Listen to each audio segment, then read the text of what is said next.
Hi, this is Angela, and you're listening to Divinely Connected.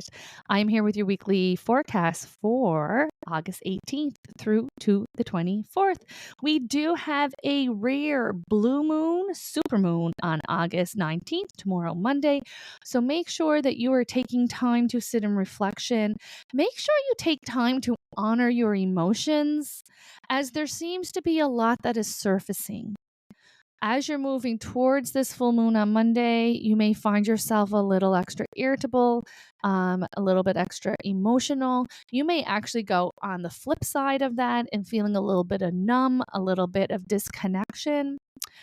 You may find yourself having low energy, feeling a little bit lethargic, and even having struggles with your sleep patterns, waking up a lot throughout the night, or being tired but not being able to fall asleep. All of this is really indicating of that energy shift that comes in with this rare blue moon, supermoon that's happening tomorrow. If you're wanting to utilize this energy to the best of your ability, is as these emotions come up, allow yourself to release them. Full moons are absolutely amazing for releasing and purging what no longer serves you emotionally, mentally, physically, and spiritually. And so anything that's coming up, release it and let it go to make room for what is coming in. Okay. Now let's get into these cards, see what is happening. All right. So we do have some steps moving forward, and this is actually bringing in balance because this limbo has overstayed its welcome, right? That limbo energy, that kind of feeling stuck in one spot, has overstayed its welcome. You will feel, especially within the beginning of this week, that there are going to be steps moving forward. There are going to be choices or decisions that are going to be made that's going to help you move forward. Where before it's like you couldn't get any momentum, you couldn't get yourself going in that way, or you've been waiting for an opportunity to present itself and it hasn't been coming up. So all of this energy is saying we are taking the next steps. This is actually bringing balance because it is balancing out any anxieties that you have. That waiting game anxiety, waiting and wondering and tormenting yourself mentally. That's what's going to be mostly relieved by this. Some of you will be signing contracts. Some of you will be, excuse me, some of you will be getting that ball rolling, signing on the dotted line, and being able to take the next steps.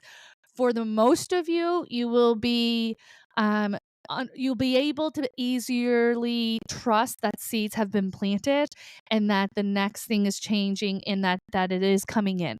It's really hard for us humans because we're so physical, right? We have to see it to believe it.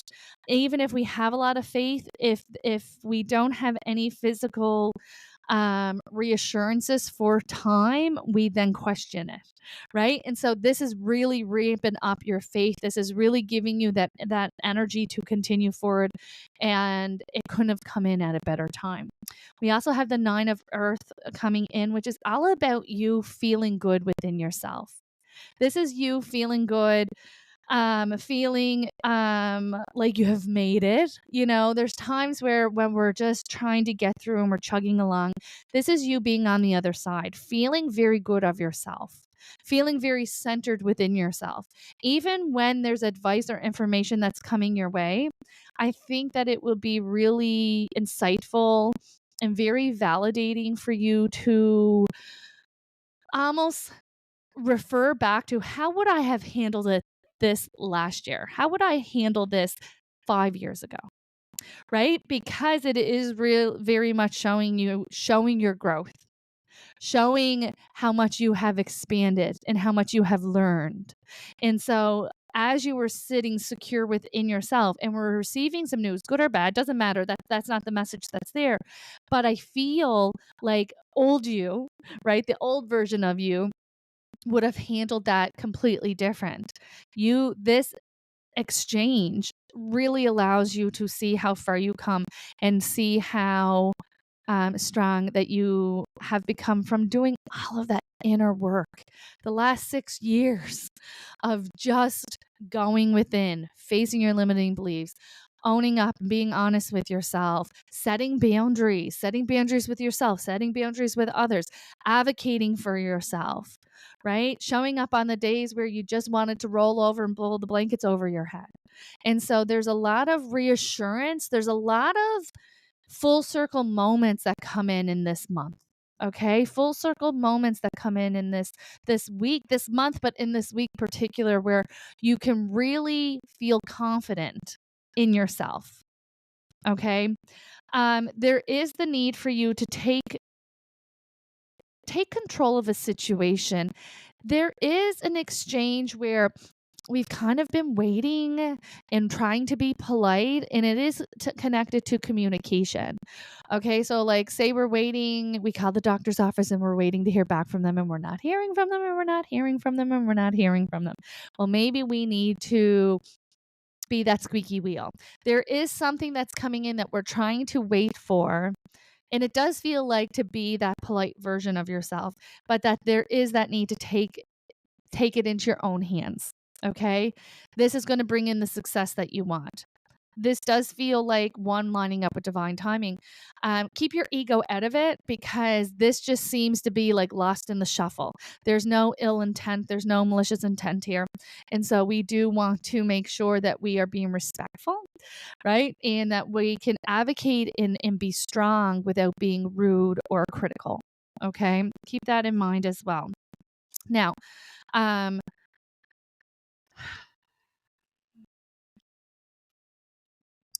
there seems to be, ooh, this is like so multi-layered. Okay.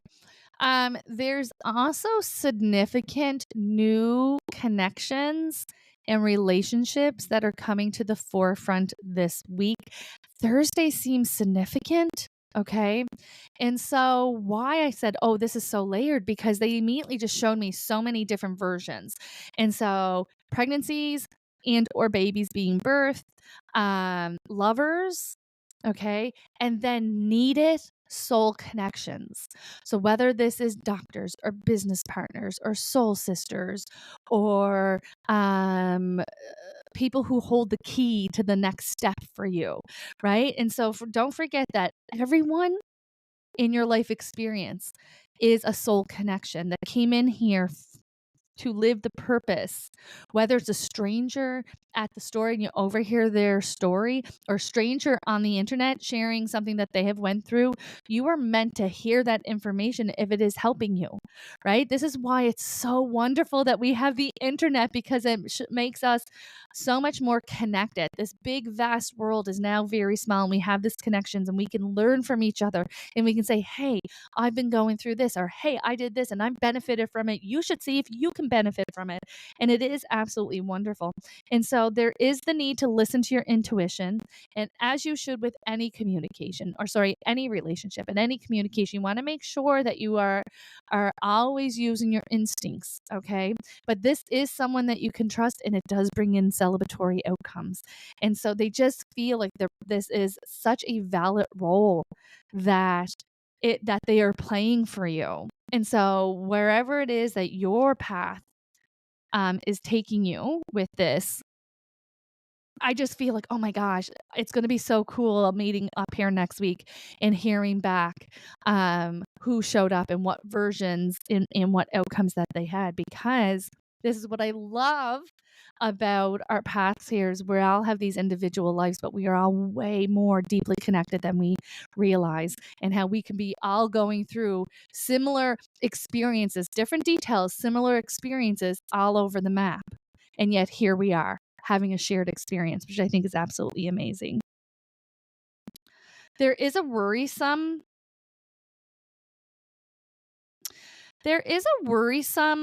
okay. How do I say that?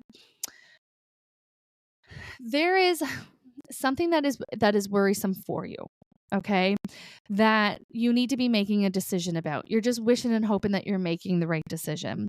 You want to do what's right. The perfectionism, this type of intensity, this pressure that you're putting upon yourself for this decision to be made is enormous.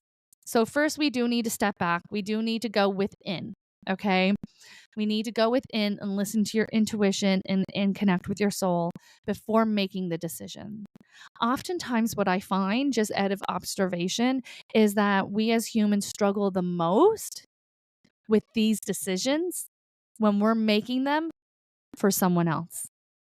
So if we're making the decisions for our ailing parents, if we're making the decisions for our children, if we're making a decision to dissolve our marriage, and how is it going to affect the children? How does it affect, you know what I mean? And so that seems to be that amount of pressure. Okay. They do show the outcome as the 10 of cups, which is one of my favorite cards because it is validating the positive after the negative.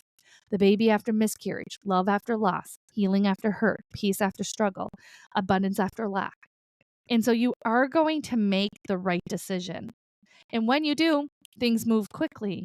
But you need to create that soul stability for yourself first before you commit to it. You have to make sure that you're good first. So that you feel confident moving forward. And again, your intuition is never going to lead you astray.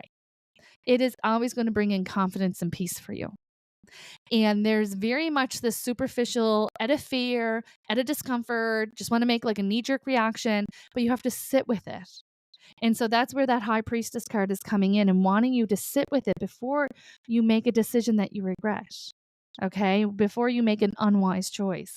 And so being able to sit with yourself and give yourself permission and not what you think that should be done and not what you think everybody else wants you and not going into fear, sitting with yourself and asking your soul, what is the best way to move forward? And you are going to make the right decision. This is not to be rushed. Give yourself, and if it's time sensitive, you can still take minutes to sit with yourself and get yourself grounded. Do a meditation, go out into Mother Earth, do some deep breathing. You can even do the awareness activity where you sit in a room and you list 5 things that are red and then 5 things that are blue. Or you can sit there and close your eyes and breathe deeply and slowly and bring your attention to the temperature of the room, right? And bring yourself to the noises that you're hearing and how your feet feel on the floor. And all of this stuff centers you. Okay, there's so many tips and tricks that bringing your attention within. We are so spent energetically with all of the stimulants, the music, the lights, the social media, the scrolling, with all of the ability to skip commercials and just I want. So it's all of these dopamine hits that are coming within our system. So being able to ground your energy will make you more in tune with yourself instead of this static energy that we pick up from just being alive in this day and age. Okay. And so by taking time to go within and grounding yourself before making decisions is going to make you feel most confident and most reassured with the decisions that you are making. All right, I'm going to leave that with you. I hope that you have a wonderful week. And don't forget to come back here next Sunday for your weekly guidance.